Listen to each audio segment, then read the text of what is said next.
Hello everyone, আসসালামু আলাইকুম। আমি মামুন আরেকটা নতুন টপিক নিয়ে হাজির হয়েছি। আজকের টপিকটা হচ্ছে অবহেলা থেকে কিভাবে মুক্তি পাবো।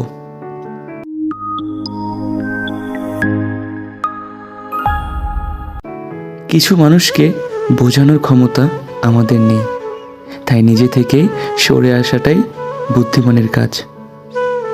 পৃথিবীর সবচেয়ে নরম জিনিস হচ্ছে মানুষের মন। এটা ভাঙতে কোনো হাতুড়ির প্রয়োজন হয় না, শুধু মুখের কয়েকটি অবহেলিত ভাষায় যথেষ্ট। কেউ যদি অবহেলা করে, দোষ তার নয়, দোষ নিজের, কারণ তুমি তার কাছ থেকে বেশি আশা করে ফেলেছ।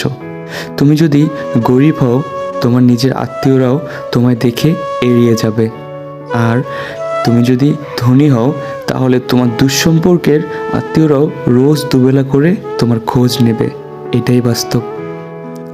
সময় থাকতে প্রিয় মানুষটিকে মূল্য দিতে শিখো, কারণ হারিয়ে ফেলে কেঁদে কোনো লাভ নেই। সম্পর্ক টিকিয়ে রাখার ইচ্ছা যদি দুপাশ থেকেই থাকে, তবে কোনো সম্পর্ক ভাঙাই সম্ভব নয়। যদি কমে যায় ভালোবাসা আর বেড়ে যায় দূরত্ব, বুঝে নিও প্রয়োজনের চেয়ে বেশি তুমি গুরুত্ব দিয়েছিলে। মায়া ত্যাগ করতে শেখো, দেখবে কষ্ট এমনিতেই কমে যাবে। যে যত বেশি ভালো ও সরল মনের মানুষ হয়, তাকে তত বেশি কষ্ট সহ্য করতে হয়। এটাই দুনিয়ার নিয়ম। নিজেকে এমনভাবে তৈরি করো যে তোমাকে ছেড়ে চলে গেছে সে যেন তোমার জীবনে ফিরে আসার জন্য আফসোস করে।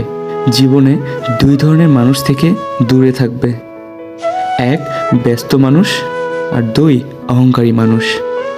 কারণ ব্যস্ত মানুষেরা নিজের ইচ্ছা ছাড়া কথা বলবে না, আর অহংকারী মানুষেরা নিজের স্বার্থ ছাড়া পাশে থাকবে না। পৃথিবীতে সবচেয়ে আপন হলো মা।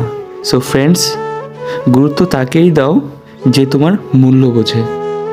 আজকের ভিডিও এই পর্যন্ত।